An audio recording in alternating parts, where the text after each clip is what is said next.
This next session is entitled Finishing the Job, Risks Ahead.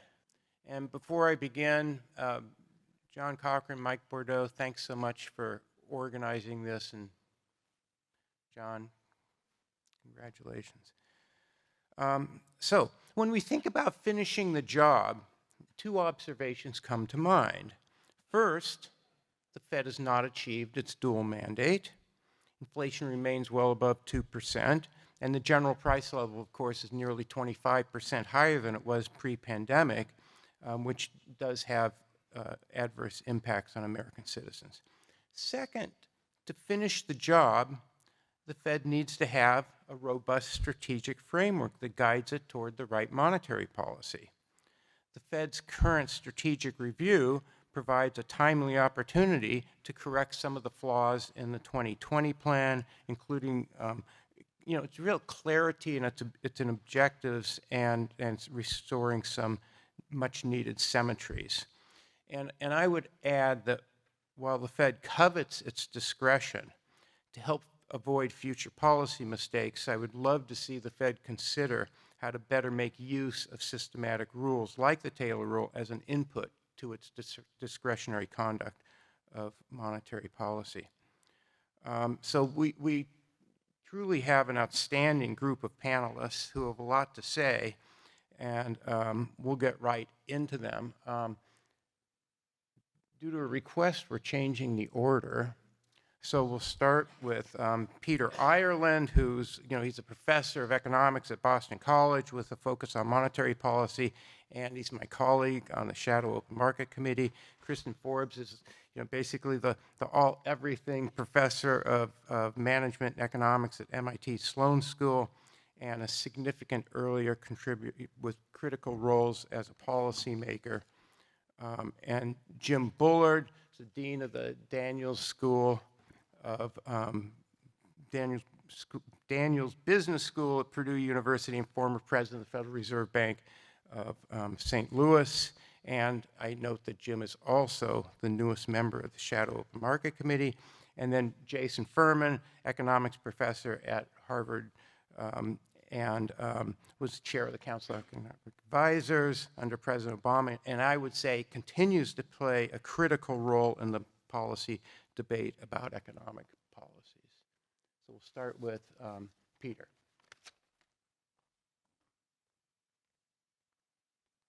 Okay, thanks a lot, Mickey, and especially with three of us from Boston on the panel, thanks for not saying anything about the Knicks. I really can't explain what's going on there at all. Anyway, the Fed Reserve's unique decentralized structure with the 12 reserve banks scattered across the country counterbalancing the Board of Governors in Washington has historically endowed the system with a fair degree of intellectual diversity, which has worked in turn to lead to significant innovations in both monetary and bank regulatory policymaking.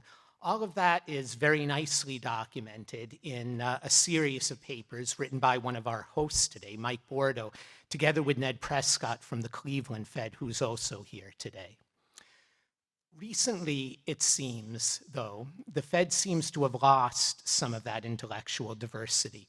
And one of the ways that loss in diversity has manifested itself is in a kind of narrowing in the range of analytic approaches being used by FOMC members to evaluate their monetary policy options and to explain the rationale for their monetary policy decisions to the public. So let me back up a bit and explain. The dominant approach to monetary policy evaluation at the Fed was, and probably always will be the Keynesian one. According to Keynesian analysis, the Fed Reserve conducts monetary policy by managing interest rates. By managing rates, the Fed can induce consumers and businesses to rearrange their spending patterns over time, and those shifting spending patterns then impact on today's rates of aggregate resource utilization, the output gap, the unemployment rate, and so on. And then finally, working through a Phillips curve, changes in unemployment affect inflation. So within the Keynesian model, the Phillips curve plays a key role in helping us understand and explain how and why monetary policy actions that start by affecting interest rates ultimately impact on inflation and the economy as a whole. It's not that surprising then to observe that application of Keynesian analysis becomes more difficult during periods of instability in the Phillips curve. So let me just mention two very recent examples of that. First, during the extended recovery and expansion from the 2008-09 recession, the unemployment rate in the United States gradually declined and eventually reached levels that by historical standards were really quite low. According to the Phillips curve, those very low rates of unemployment should have worked to push inflation all the way back to the Fed's 2% long-run target, below which it had fallen during the recession, but inflation never quite got there. And then second, and most recently, the FOMC has been working hard to bring inflation back down after the unwanted surge in 2021. According to the Phillips curve, that kind of disinflationary program should require us to suffer through a period of elevated unemployment. So far, though, inflation has come down by a lot, unemployment has gone up by just a little. Now, as that last episode indicates, Phillips curve instability does not have to be an insurmountable obstacle to effective monetary policy making. But that brings us back to the issue of intellectual diversity, because without an alternative framework to fall back on, it does seem like FOMC members have been left somewhat adrift by Phillips curve instability, with difficulty explaining to the public what they're doing and why. Fortunately, though, there is an alternative analytic framework that any individual FOMC member could take and use right off the shelf to help restore some much-needed diversity to Federal Reserve discussions, decisions, and policy statements. According to this alternative analytic framework, the Fed should set aside talk of the Phillips curve and the inflation-unemployment trade-off that talk of the Phillips curve ultimately leads to, and focus instead on the central bank's ability to influence the growth rate of nominal income and spending, that is, nominal GDP. And as I'll explain, this alternative analytic approach, it comes from a different intellectual tradition. It comes from the monetarist as opposed to the Keynesian tradition. But first, just a few quick arguments to support the idea of nominal GDP targeting. First, nominal GDP, it's a nominal variable. It can't be directly controlled by the Fed, of course, but as a nominal variable, there can be no question that through the appropriate choice of policy actions, the Federal Reserve can set and hit with a tolerable degree of accuracy any target for nominal GDP growth it chooses over periods extending out, let's say, 2 to 3 years. Second, that first point notwithstanding, nominal GDP growth decomposes naturally into an equally weighted sum of real GDP growth on the one hand and inflation on the other. So by stabilizing nominal GDP growth, the FOMC would continue to pursue modest stabilization objectives for the real economy in the short run, even as it preserves longer run price stability. That's to say the framework is entirely consistent with the dual mandate. Third, and especially important in the unusual times we find ourselves in today, shocks to aggregate supply move those two components, real growth and inflation, in opposite directions, with muted effects on nominal GDP growth as a whole. So by staying focused on nominal GDP growth, FOMC members could help themselves see through the effects of aggregate supply shocks and avoid the kind of overaccommodation that seems to have plagued us in 2021. That's a point that's been made quite nicely by David Beckworth and Pat Horan in some of their recent work. And then fourth and finally, this is what gives nominal GDP targeting its monetarist flavor. The equation of exchange links PY, which is nominal GDP, to MV, which can be interpreted as a velocity shift adjusted monetary aggregate. So Phillips curve instability is, if you will, the Achilles heel of Keynesian analysis. Similarly, as we all know, shocks to velocity are the Achilles heel of monetarism. But by staying focused on nominal GDP growth instead, the Fed would automatically adapt to shifts in velocity by taking policy actions that generate offsetting movements in money growth, insulating the economy from the effects of those shocks. Okay, so last question. How could any individual FOMC member make good use, practical use of these ideas? Okay, well, it might be as simple as making consistent, repeated reference to a graph, like the one I'm showing you here, where the blue line traces out year-over-year growth in nominal GDP, and the red line traces out a 4% reference value, corresponding to 2% growth and 2% inflation. I say reference value instead of target, just to highlight, and this is another point David's made in his recent work. Nominal GDP targeting does not have to supplant flexible inflation targeting. The analytic framework can be used to support the policy of flexible inflation targeting. Okay, but this is my point really. The picture, it speaks 1,000 words. Put yourself in the shoes of an FOMC member or a college professor trying to explain to an audience of non-specialists what the Fed has been doing and why over the last 15 years, using a narrative built around the Phillips curve. Okay, it's not going to work. Okay, on the other hand, the graph allows us to easily identify 3 distinct episodes in recent US monetary history, each of which has its own lessons to teach us today. So first, from 2010 through 2019, the blue line stays remarkably close to the red. Nominal GDP growth was remarkably low and stable. So for me at least, the lesson looking back on that time is be careful what you wish for.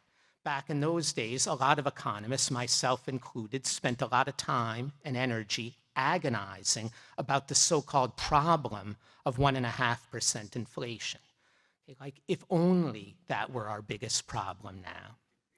Okay, second, all hell broke loose in 2020, at first for reasons completely beyond the Fed's control. And yet, the surge in nominal GDP that followed is a clear indication that the Fed overdid it, over-accommodating supply shocks. That's an important lesson we should keep in mind for today and for the future. But third and finally, and on a more optimistic note, recently the blue line has been converging back to the red. We're still a little bit too high. Nominal GDP growth year over year, 4.75%, so little less than 1 full percentage point above the guideline or the target, but we're getting there.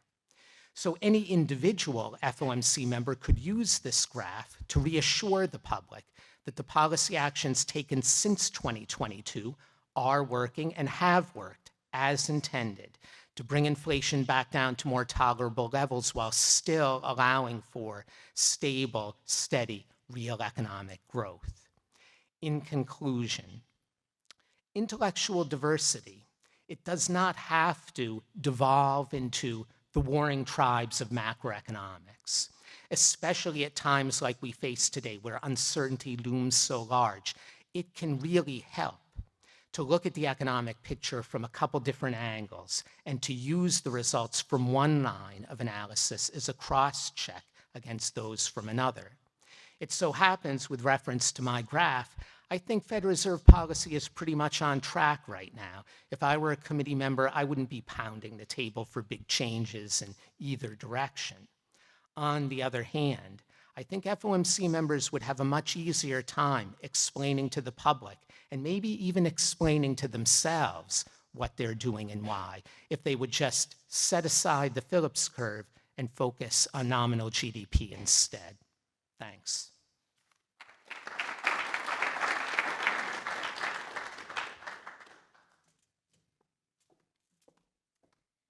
Thank you very much. It is a pleasure to be here, and especially here to honor John Taylor. I first met John Taylor about 25 years ago when I came back from a run and there was a message on my old-fashioned answering machine.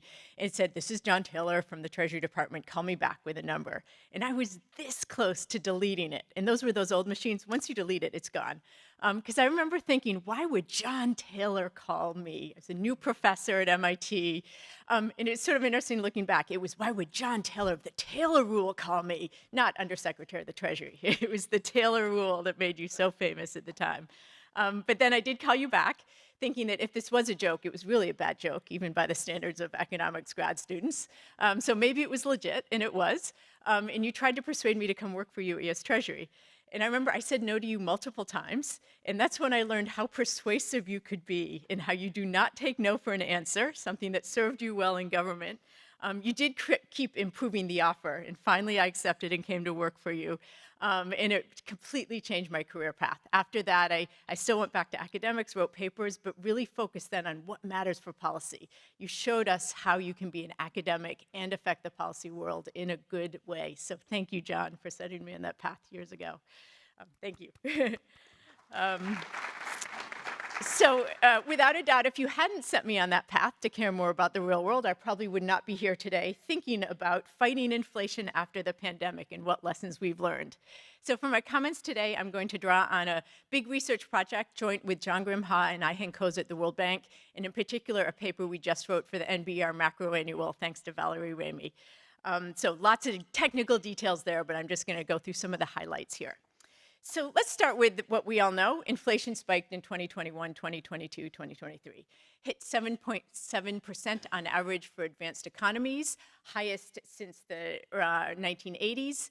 And when it hit these high levels, many prominent economists predicted inflation would not come back to 2% targets without a sharp and painful recession. Some of those people are in this room. Don't worry, I will not name names. But just let's say that was sort of the common belief at the time. But then what happened? Inflation came down very quickly. Still some room to go in some countries like the US. But the IMF is predicting inflation will average 2.0% in 2027 in advanced economies. So pretty impressive disinflation. But what's really remarkable is this happened without sharp output losses, without major recessions and sharp increases in unemployment. Some countries even avoided recessions at all. And that's captured in the sacrifice ratio.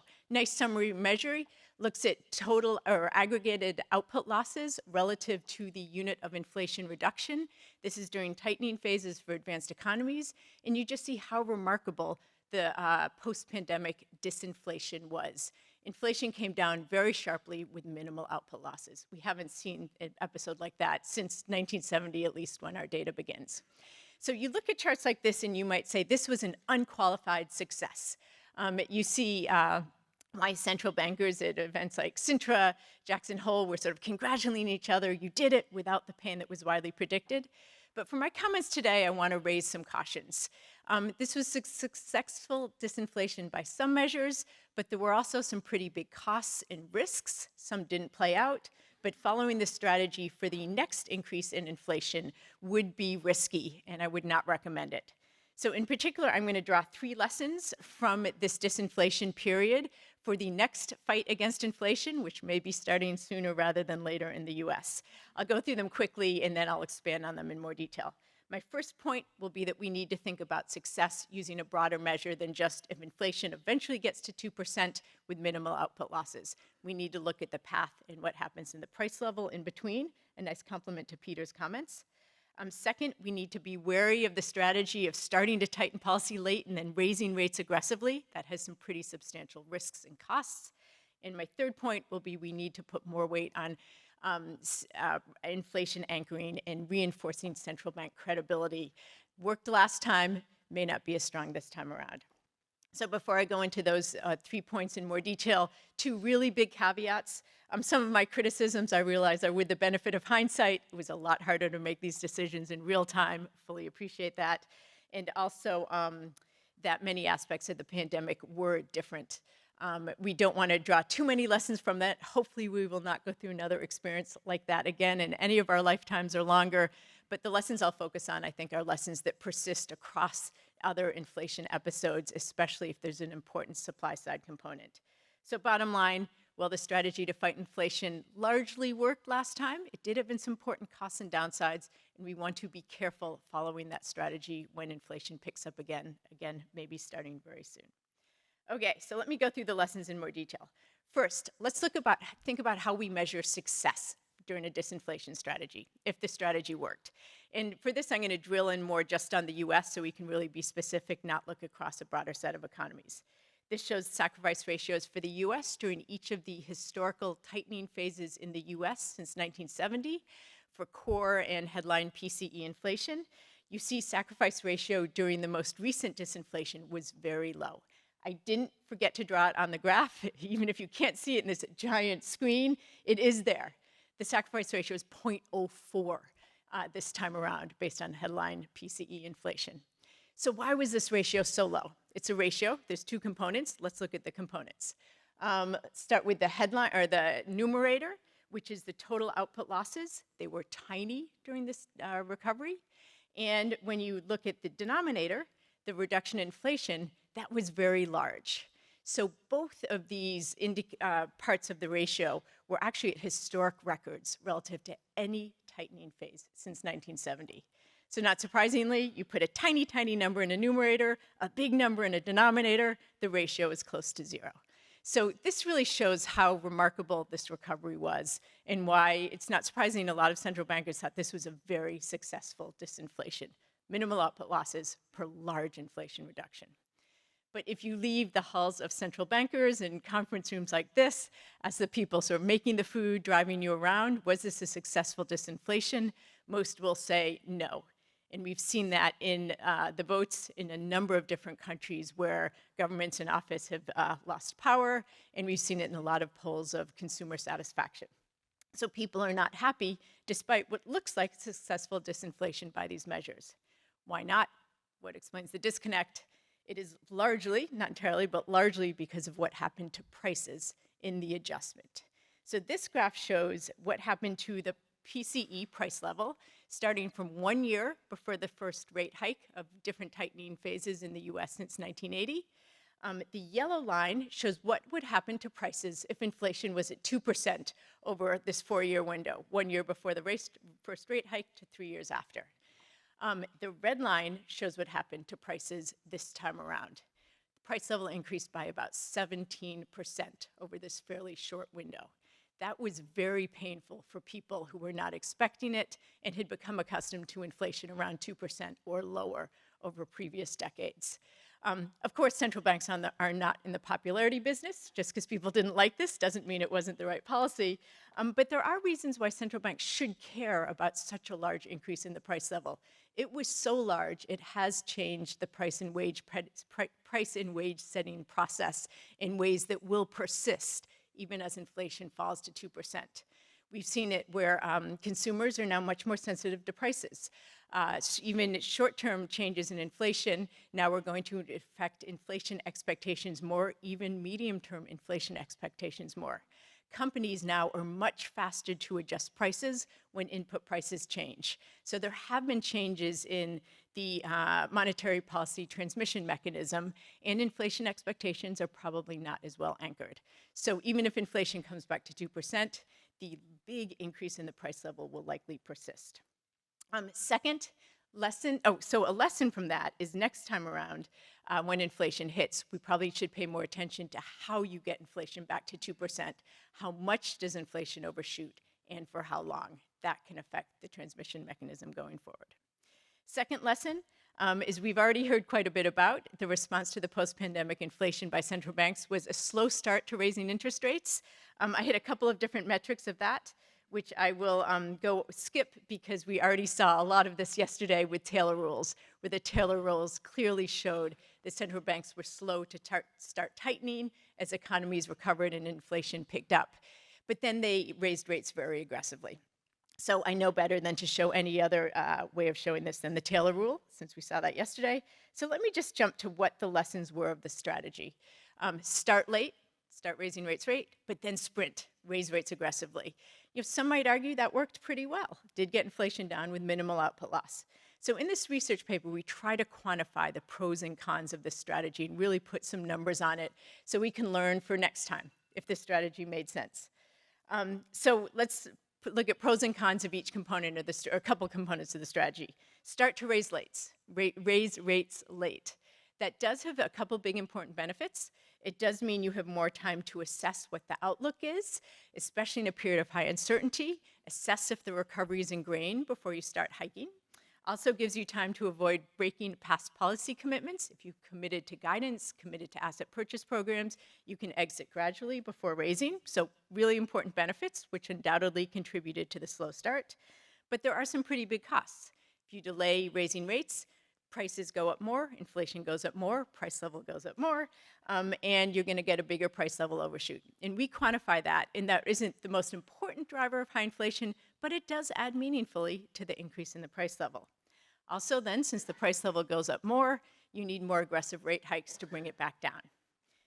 So pros and cons. What about the trade-offs of more aggressive rate hikes? Another key part of the strategy. Aggressive rate hikes did have some important benefits. It did bring inflation down faster. It also reinforced central bank commitments and credibility, especially the supersized rate hikes some central banks did. But we also quantify some pretty important costs. More aggressive rate hikes do mean larger output losses. And also, when you raise rates faster than people expect, you're more likely to break something. We saw a warning of that with SVB and the regional banks. Took another government stepping in to stabilize things, but that's an important warning going forward. If you raise rates very aggressively, you do increase risk that something breaks in the system. Also, when we try to quantify this, what comes through very clearly is, well, these strategies sort of largely work to bring inflation down with minimal output losses. A key tenet that made it all tie together without larger output losses was the strong anchoring of inflation expectations combined with strong central bank credibility going into this inflation period. And that is so important. I'm going to make that my third and final point, which is the importance of inflation anchoring and central bank credibility. Well, just about every strategy we look at for monetary policy has pros and cons, costs and benefits. There's trade-offs. You weigh the trade-offs when deciding how to use them. The one policy that doesn't seem to have trade-offs, at least in terms of macro variables, is inflation anchoring and central bank credibility. Those have very strong, significant benefits in terms of reducing sacrifice ratios, leading to smaller output losses and smaller increases in the price level. So that is a reminder, these are key priorities, key parts of any central bank strategy. You need to prioritize inflation anchoring. But what worries me is we cannot take that for granted today. Some measures of inflation expectations, like here's one, Michigan, 5-year inflation expectations have recently spiked to levels that we haven't seen since the early 1990s. This is just one measure. Others have not gone up as much, but we're seeing them go up in a number of measures, and not just in the US. Even in the UK, for example, we're seeing some of the long-term measures of inflation expectations go up in ways that should be a red flag. We came into the pandemic with inflation expectations very well anchored at 2, if not below in some countries. After the surge of inflation, they're not as well anchored. So counting on them staying there for the next inflation surge is risky. So let me just conclude. So what happens when inflation picks up again? Something we might be facing sooner rather than later in the US. What are the lessons we've learned? I think big picture, post-pandemic disinflation was successful by a number of metrics. There is a lot we can learn, but there's also some aspects of that strategy we do not want to repeat. We should pay more attention to the extent and duration of deviations in inflation. It's not just getting inflation to 2% at some distant point in time. Let's look at what happens to the price level and the path there. Fits nicely with Peter's work.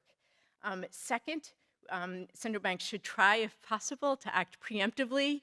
Don't wait and start late and then sprint and raise rates aggressively. Got away with it once. It's a risky strategy to count on in the future. Third, protect the anchoring of inflation expectations. We can't count on them the way we did before. So overall, next time inflation rears its ugly head, I think we should think about a more balanced adjustment path.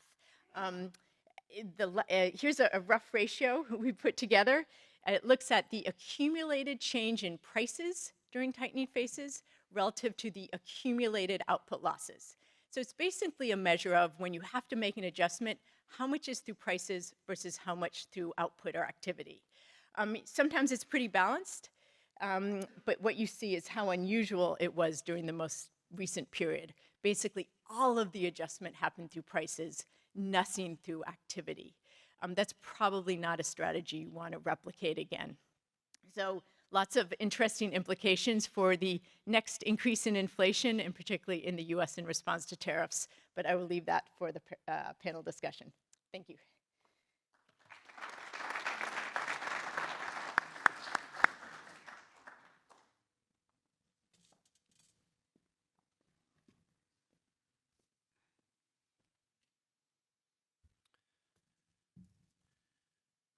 Great, thanks. Thanks very much to John Cochran and Mike Bordeaux for organizing this fantastic conference to honor the career of John Taylor. Fantastic career. He's been a great mentor and supporter of mine, and so I just want to align my comments with everything that's been said here about the intellectual rigor, but combined with the kindness and the willingness to debate everybody. I think that's just a fantastic legacy. So congratulations to John.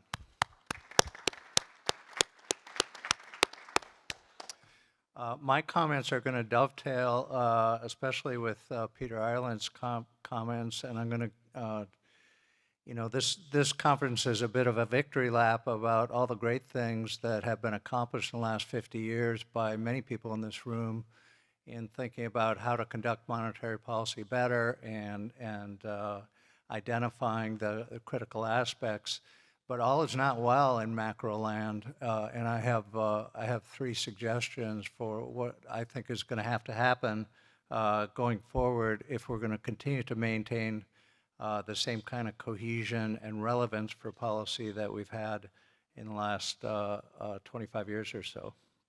So I'm going to make three suggestions to possibly improve monetary policy. One has to do with tweaking slightly the sticky price assumption that has dominated thinking. Another is to deal more explicitly with heterogeneity. There's a big Hank literature out there, and I'll talk about that a little bit. And finally, we'll talk a little bit about net assets out there, especially federal debt, which is a big concern in this room. But I want to think about that problem a little bit differently. So all of this has to do, in my mind, with taking the precepts of monetarism, but blurring the distinction between what the Chicago School would have called money and versus debt, but we blur that distinction a little bit in these papers that are cited at the bottom here. One is published with Artie Singh and Jacek Suda. If you want to look at that one, the other one is a manuscript that I'm working on with my graduate student at Purdue. So sticky prices became, or the profession became aware and internalized the idea that you had to have a friction if you were going to rationalize monetary policy. That, for a lot of reasons, that came to be sticky prices. That was often thought of as a shortcut, and we'll revisit that later, but it's never really been revisited. I've never thought it was a great assumption. It was heavily criticized at the beginning, but you needed a friction, so let's go ahead and do that. So what you're saying with that when you're trying to communicate to the outside world is that the reason you need this elaborate monetary policy apparatus is because firms can't be trusted to maintain, to change their prices at the appropriate time. It's not a great rationale. And when you look at times of high volatility, firms are perfectly willing to change their prices in those times, and we certainly saw that in the last couple of years. So could the profession do better? You are going to need a friction to rationalize monetary policy. If you don't have a friction, you're going to get the real business cycle right back in your face. So you got to have a friction somewhere, but I think we could do a little bit better with a different friction. And I think that different friction, and different people have commented on it here in different ways, but it would be nominal contracting. Dobke and Schneider in particular talked extensively about reams of nominal assets that are out there, and how a surprise inflation or unexpected inflation would revalue all those nominal assets. So if you build a model with that friction, nominal contracting friction, you'll come to a conclusion similar to the sticky price models in that what you want to do as a monetary policymaker is get back to the Wicksellian natural real rate of interest that Mike Woodford talked about. So it's exactly the same in that respect. But it would be a better friction, and we can build on it more easily as in the next 2 points. You'd be saying that the reason you have elaborate monetary policy processes in all these OECD, well, really all countries around the world, is because there's all this nominal contracting going on. So what you really need to do is promise the right level of nominal GDP or the right price level out in the future so that people are sure that when they contract in nominal terms, they're going to have enough nominal dollars to pay off all their debts. If that works well, then you're going to have a great outcome, and optimal monetary policy would get the nominal contracts to behave as if they were real state contingent contracts, which are the optimal ones that would come from economic theory. So I think this is a great story about what monetary policy is actually doing. We're all contracting, let's say 5 years in the future or 10 years in the future. We want to know what that price level is going to be out there. The central bank can't control the real growth rate of the economy, but they can control the price level in a way that'll make sure that the right amount of nominal dollars is there in the future in order to pay off all the debts. So you get a high, in the model, this works perfectly actually, and you get really great outcomes. So the second step then is to deal with household heterogeneity more seriously. So Gini coefficients are notoriously high in the US and really around the world, but post-war macro has not wanted to deal with this or has not been able to. I think the idea was, let's walk before we can run, let's write down models that don't try to take on heterogeneity. But now there's, if you don't take on heterogeneity, then you don't have anything to say when that issue becomes the most salient issue, and I think that happened to macroeconomics in the last decade. You do have a burgeoning Hank literature, which is fantastic work, a lot of great things happening. But if you look at the Bandari et al. Paper in Econometrica, that's about optimal policy in the Hank model, that paper says that the distinctions, the traditional distinctions that I believe everyone in this room has about what proper fiscal policy is versus monetary policy, all gets blurred. The Ramsey Planner in their paper wants to provide insurance to all these households that are experiencing idiosyncratic risk, and so the monetary policy looks totally different from a Taylor rule, totally different from what we're used to talking about, and we have been talking about over the last couple of days. But if you're going to do this well, either that literature is just going to go off the rails, what is possible, or we got to find a way to connect that literature to all the great lessons that were learned over the last 50 years, and then work from there. And so you need a benchmark model that can handle that, and that's what we're talking about here. So what you can do is in the heterogeneous agent literature, they're always talking about uninsurable idiosyncratic risk, which is a great thing to talk about, but they should have more aspects of life cycle in there because life cycle is a big part of inequality in the data. Certainly people that are closer to retirement hold more assets, and people that are in the middle of life cycle earn a lot more income. So you're going to get some of the Gini coefficients just from life cycle alone. And so you should put that, more squarely in the middle of this analysis. Huggett, Ventura, and Yaron found that 63% of lifetime earnings can be explained at the beginning of the life cycle. Heckman is another one that has talked about this kind of thing. So you should have a model where when they're coming into your model to analyze, they're 20 years old, you should be able to predict a lot of their lifetime income. On top of that, there's shocks that happen during their life, all kinds of different things. That should be about 37% by extension. So that's why the most recent paper is called the 37% luck paper. So if you do this, put this together in a model, you'll get high levels of inequality, but you'll maintain conventional monetary fiscal boundaries. So the central bank wants to have a smoothly functioning credit market. They can do that according to the model. And then the fiscal authority can tax as they wish to reduce the consumption Gini coefficient if they want to do that. And you can talk coherently in a way that about a heterogeneous agent model that connects to everything that's gone on, that's been talked about in this room. And then from there, you can do perturbations on that kind of model. So it's a benchmark model. You can do perturbations on that, make it more complicated, do more complicated types of calculations.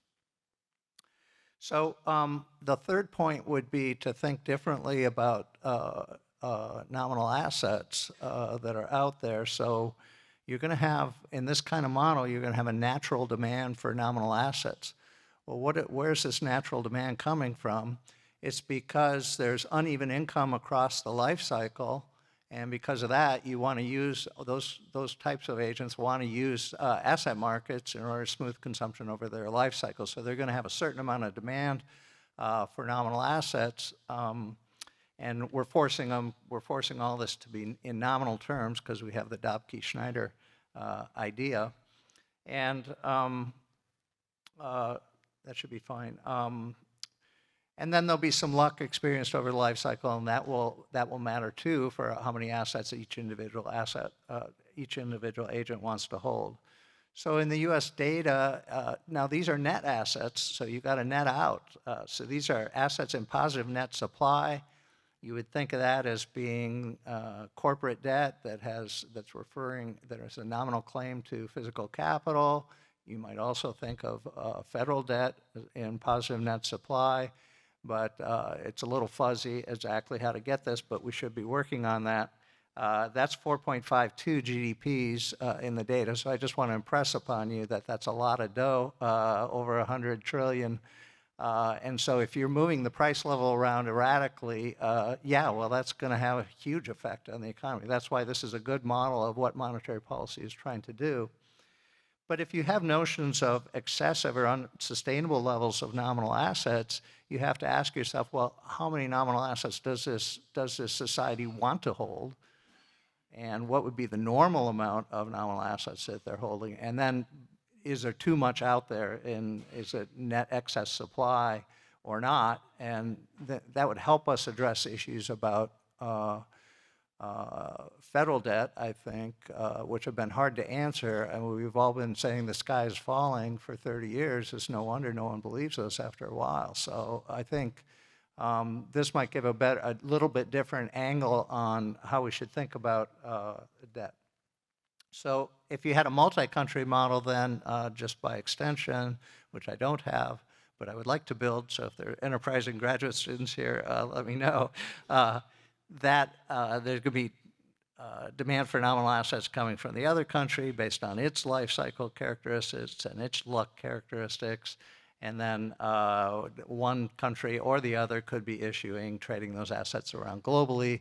So you'd have to assess whether there's too much debt globally and not just whether there's too much debt in one country or not. And so this, I think, lends a little light on why it's been hard to assess whether particular debt to GDP ratios, as has been done in the literature, 90% was at one point thought to be a sort of limit.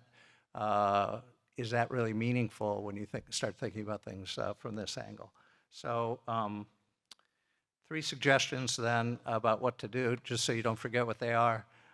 You should switch off the sticky price assumption, which is not terrible, but just move it a little bit over to the credit market and think about the Dobke-Schneider friction. So it's just that everyone has to contract in nominal terms.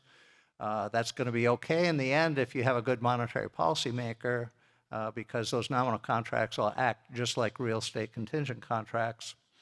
You should develop a more extensive model of a household inequality so you can talk more specifically answer questions more specifically about how what monetary policy is doing versus what fiscal policy can or should be doing.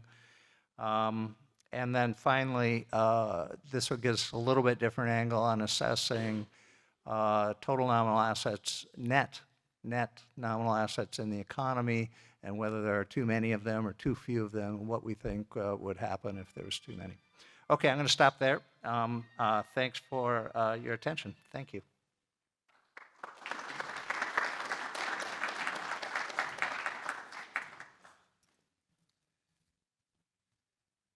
Thanks. I'm glad to go last because I have as many slides as Kevin Warsh and Larry Summers combined. I had heard for years about this legendary conference and wanted to get myself an invitation. And I thought maybe I could just write John and ask for an invitation, but I thought that was really undignified. So instead, I wrote a Wall Street Journal op-ed in December saying that after years of resisting, I'd finally come around to the Taylor rule. And right after that, my invitation showed up in my inbox. I'll come back to that because it'll fit in with some of the themes of my remarks. But I very much relate to what Peter said about intellectual diversity. In my perception, as someone who's been sort of near monetary policy for a long time but never in it, is that the world's central banks are roughly operating at about the 80th percentile of goodness. And by the way, like everything else in economic policy is at like the 1 percentile. So like 80's pretty good in terms of the way they operate, the way they communicate, the outcomes we get, et cetera. That is better than it was decades ago. Moreover, the variance between different central banks is smaller than it was decades ago because the amount of communication, conferences that people are at together, ways in which they're trained, ways in which they speak, has really, really converged. That's a pretty good thing, and one wouldn't want to give that up lightly. But there are things that are better than the 80th percentile, and trying to find them would be something that's worthwhile. But of course, you don't want to end up at like the 10th or maybe even worse first percentile in the pursuit of it. So how can you continue to experiment, continue to improve in a world where there's just less variation and less lessons to draw? One of them is people outside central banks having ideas that are sometimes radical, sometimes quite different. John certainly has his share of those. When you're in government, you probably shouldn't do something unless you're like quite sure and have kicked the tires like hundreds of times. When you're out of government, you don't want to like totally make stuff up at random, but the bar should be lower because you're generating variance, generating ideas, and other people can sort through it. So whether that's nominal GDP targeting, fiscal theory of the price level, alternative theories of inflation, more of those existing outside the central bank. Second, there's then within the central bank, the fact that every 6 weeks the FOMC gets together, and almost every time there are 12 people who vote, all of whom claim to agree with the decision. Sometimes it's 11, but always it's 12. But then you look outside, and there are thousands and thousands of people commenting, and the one thing they all agree on is that they would have done something different and better than what the people in that room did. To me, feels like an unhealthy degree of agreement within the central bank. And so more different perspectives, more willingness to share those perspectives, more willingness to debate those perspectives would create possibly a healthier ecosystem in that regard. Now, why did I come around to John's view? I started graduate school in 1994. The first paper I was actually really excited about wasn't any of the Taylor rule, but was the staggered price setting and wage setting that to me showed that there wasn't this tribal distinction between the freshwater and the saltwater, but one could reconcile them and not have to be tribal about that particular debate.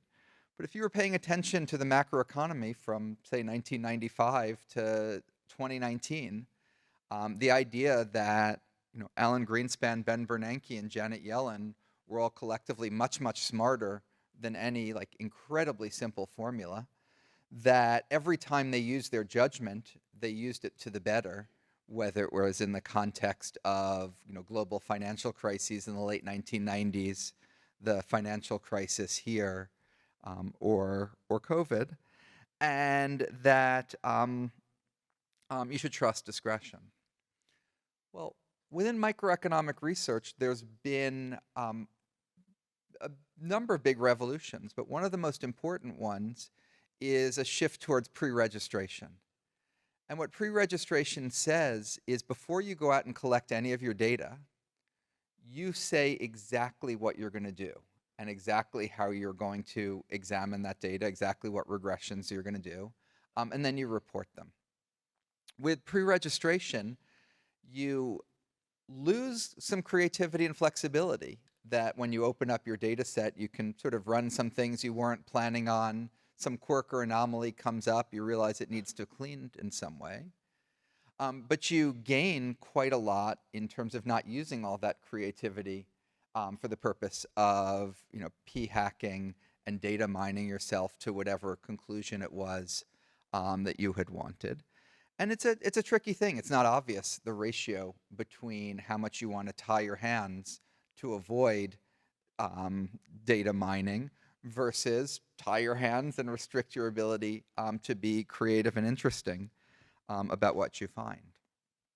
I would say over the last couple of years, the wisdom of that tying your hands and the benefits of that versus the cost of giving up on the creativity have really been impressed on me.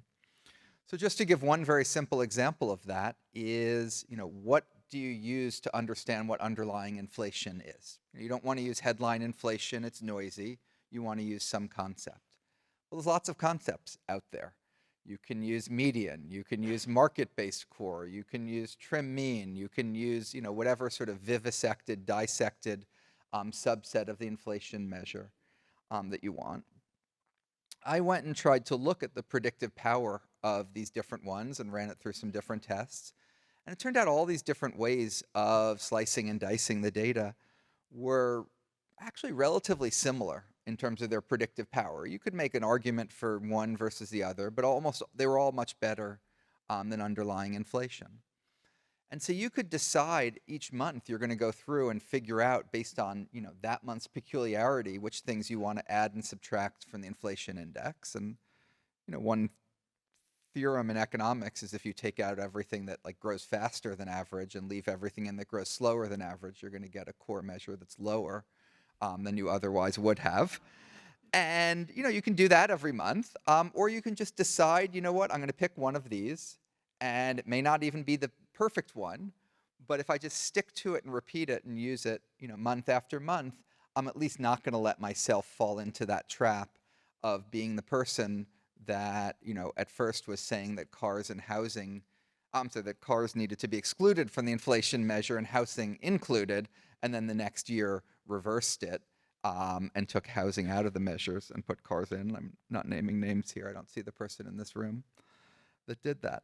So that type of tying your hands, and what I do now is every month I do something called the ecumenical inflation measure. I take 21 different measures and report the median of them, and I don't get to choose what I want, what that answer should be. The Taylor rule is a similar form of pre-registration, and by the way, I would say the Fed has done some of that too, as it's shifted between different inflation measures. So I would much rather, in addition to an inflation target, have an operational, it's core, I would suggest core market-based PCE, excluding the imputed stuff. That's what we're going to look at. That's what we're going to talk about. That's what we're going to focus on every month. Obviously, our long-run goal is still price stability. But if it was something else, that would be fine too. It's the changing from month to month what sub-indicator you're looking at that I think creates more problems than good things. A next place where pre-registration obviously shows up is that you pre-register the formula you're going to use to combine those different data once you've decided on what those data are. And and I know this is the same thing that John thinks. I wouldn't still turn things over to a computer, at least not until ChatGPT 6 comes out. Until then, though, having a very, very strong default, because people should have a very, very good argument for going away from that. When you see a Taylor rule that said in early 2021 that the interest rate should have been 8 and instead it was 0, that sort of dwarfs any other error, and it came out of the types of discretion and slicing and dicing the numbers and making predictions that introduced error and bias rather than wisdom into the process. The last thing I'll say, in the spirit of something that has some chance of being true, but is not true enough that were I in charge of the central bank tomorrow, that I would go out and do it, is the amount of communication and noise around that communication by a number of different measures has gotten higher over time. No one really likes forward guidance because constantly the bank is departing from the forward guidance that it had. There's a logic for it when interest rates are at the zero lower bound and you want to lower the real interest rate by tying your hands in the future as inflation rises. But with interest rates where they are now, there's almost no logic for it. So my suggestion would be to move interest rate setting closer to a random walk. For this to catch on, I'll need a better way to describe it than random walk. So what would that mean? When the committee gets together, it decides what it thinks the best interest rate is based on the information available on that date. It sets that interest rate.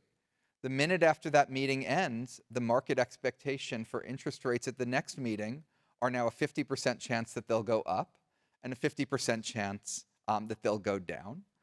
The chair's statement won't have any meaning at all anymore because the interest rate itself was the sufficient statistic. You don't even need a statement to go along with the meeting. It tells you everything that you know about where the state of policy is, and then you're as likely to go up and down in the future. Now, relative to where we are right now, what are you giving up on? You're giving up on gradualism. One of the issues with benefits of gradualism is you worry about instability in the financial system, but we had some very, very rapid rate movements in 2022 and 2023 that made me think that gradualism is less important than I had previously thought. The second thing is maybe people think you're, a bunch of sort of drunken idiots who are doing a random walk, and so you cut rates and then, oh wait, then you raise them again, then you cut them again, then you raise them again. So that would take a little bit of getting used to and more communication. The flip side, the advantages are not just the communication and the noise around the communication and reducing the value of those open market operations, but also would mean that you're no longer basically guaranteed to constantly be behind the curve. If you're committed to gradualism and committed to forward guidance, you basically can't move the first time you think you should move. You have to wait until you're really, really sure. So in some sense, you think the Fed funds rate should be cut by 200 basis points when you do your first cut, and then you say, we're going to cut at the next 6 meetings. That means you're always going to wait too late to cut, wait too late to raise rates, and either be accused of being behind the curve or in reality be behind the curve. There's no central bank in the world that does this right now, so I'm not totally convinced that it's correct. There's some chance that it used to be closer to the way things were done. So my modest suggestion would be that New Zealand try it out, and we can all come back and discuss it at a future meeting here. And thanks for having me, John.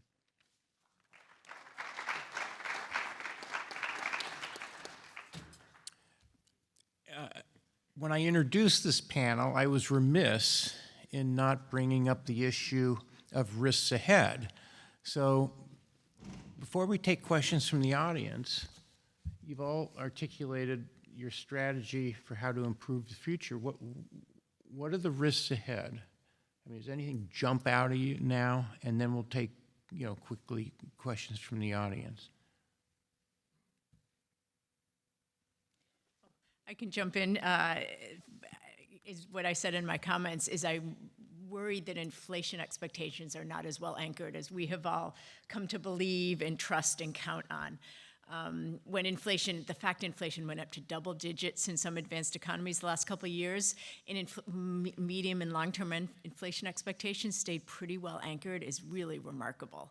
Now inflation has come back down, but people are much more sensitive. I mean, open up the newspaper in the U.S., we know what's happening with egg prices on a day-by-day basis. Like, people are just paying a lot more attention. So I am worried if in the U.S. prices go up, say around tariffs, even if all our models suggest it's temporary and it's something you could look through in some circumstances, that only works if inflation expectations stay well anchored, and I don't think we can count on it today the way we could a few years ago. Yeah, I mean, what I was trying to get across in my comments was that the intellectual underpinnings of success in monetary policy are being undermined in the directions that the literature is going in right now. And if you take the Hank models very seriously, you might get, and I think, the lead research does tend to be very influential over time. You might get a very different room full of people and a very different type of monetary policy in the future. I'm not sure it would be good, but that's the direction things are going. I just think the uncertainty is just the biggest problem we face. And there's three levels of it. One is, what will happen to tariffs in July, for example, when reciprocal tariffs are supposed to come back, and took a whole month to negotiate a free trade agreement, a sort of minor deal with the United Kingdom. What's it going to be for the rest of the world? A second is uncertainty about the consequences of that uncertainty. We don't have, notwithstanding research done, including by people in this room, I think a completely reliable way to plug uncertainty into a model and tell us what's going to happen to unemployment and inflation. And then finally, there's this uncertainty about the outlook for uncertainty itself. Will in July we have a complete resolution to the tariff thing? The whole issue will be behind us and we'll be focusing on tax cuts and deregulation, or will this just pop back again constantly? And that just three levels of uncertainty is the likes of which, at least, caused by policy, we haven't seen before. Questions from the audience? Mike? A few comments and a question. First, I applaud, especially Jason, I interpret what you're saying as we need a little humility in policy making, and I think that's really desirable. My second point is I view by far the greatest uncertainty and risk facing the economy is over long-run productivity growth, and what happens if there's any measurable difference in 1% or 2% over long periods of time, and what that does in populations that are not seeing their standard of living grow any faster, and the demands they place on systems and so on. So it's in the background. We talk about short-run stabilization policy, but just FYI, let's not forget that. And it gets me to my third point in a question for Jim, which is you emphasized Hank models. And yes, they give us some insight, and you emphasize Bondari, Golisov, and Sargent. But that and fiscal monetary interactions and the Taylor rule doesn't work so well for a Ramsey planner, infinitely live Ramsey planner, infinite program. But in that model, you only have lump sum taxation and a linear labor tax.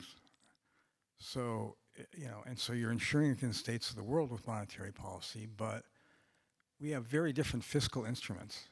And they do a lot, both to stabilize the macroeconomy to some extent with automatic stabilizers. They do a lot to redistribute, the way we have transfer payments, the way we have contingent transfer payments depending on the state of the economy and a variety of things of that sort. Plus, we have a progressive income tax, as many countries do. You could argue it's too progressive, not progressive enough, doesn't raise enough revenue, raises too much, whatever you want to do. But I would just be very careful about concluding monetary fiscal interactions based on a model with such primitive understanding primitive modeling of the fiscal system.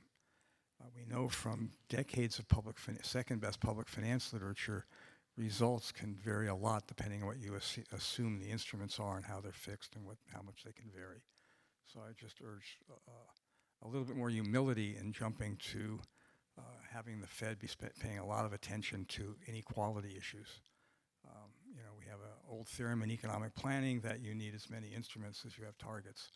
And so we better be pretty careful about trying to muck things up with having the Fed take even more things into account and try to compensate for inadequate redistribution or insurance in the fiscal system when actually a lot more exists in the real world than in the model. Steve? Thanks. Super interesting panel. I wanted to pick up on one thing Jason Furman said. I share his concern about the extent of uncertainty, most of it induced by policy in the environment.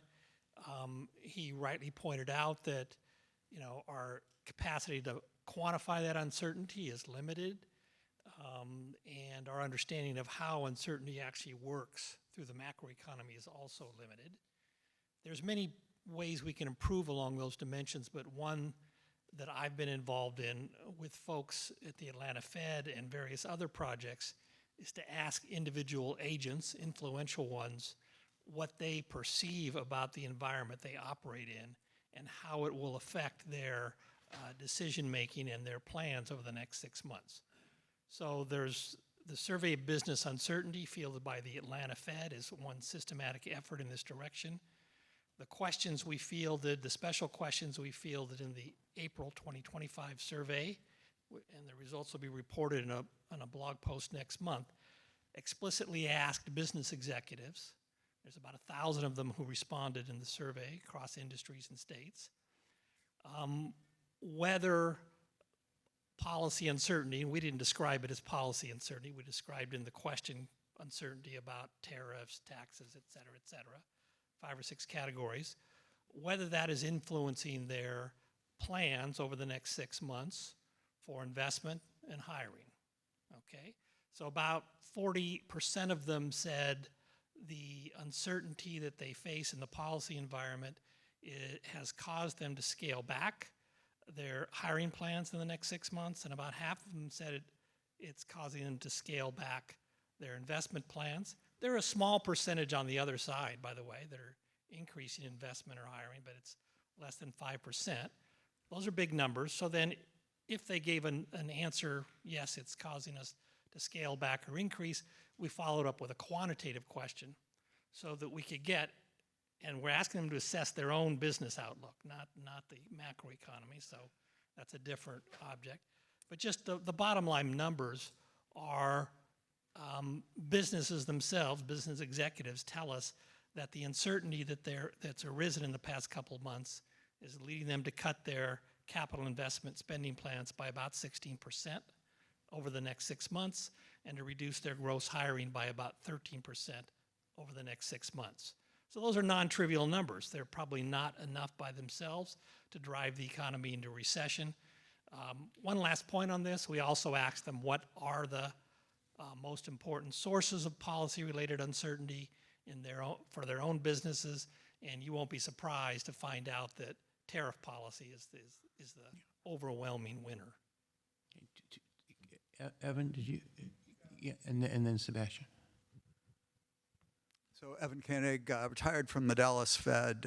This is motivated mostly by Peter Ireland's comments, but I think it's related to things that Jim said and that Kristin said. You were looking at nominal GDP growth over like a 4-quarter period, I believe. Is that the appropriate horizon?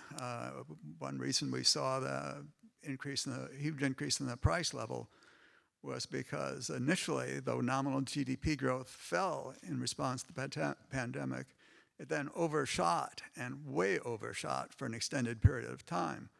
So even though the growth rate has gotten back close to 4%, the level of nominal GDP is a heck of a lot larger than it would otherwise have been. So what's the appropriate horizon for looking at nominal GDP growth? We need to look at the level instead. Sebastian.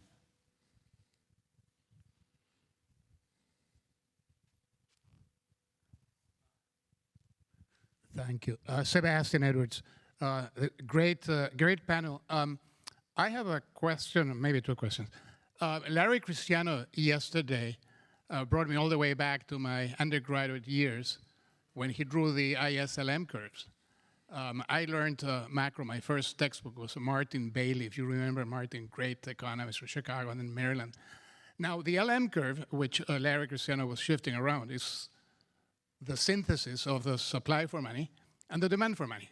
And the one thing that we haven't heard in this conference is anything about the demand for money in an explicit way. And this brings me back to Argentina.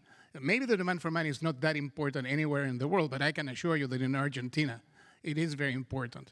And with CBDCs, there's no reason if Argentina relapses, and it's doing well right now, but relapses back into inflation, that there will be no demand for Argentine pesos, and the Central Bank of Argentina will have a very difficult time. So my question is the demand for money still something that the people in the panel and in general in this conference worries about?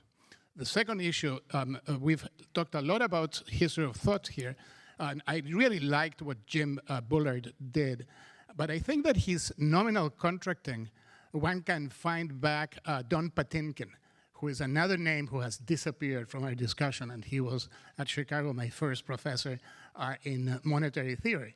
And if one goes back to his thick book, there's a lot of nominal contracting and real balance effects and so on and so forth, and they play a very important role in the transmission mechanism. So I wonder whether Jim's very interesting work, from what I could gather, would take into account some of that, those contributions. Thank you. Okay, I'd like all the panelists to very quickly respond to the question most appropriately directed to them. Sure.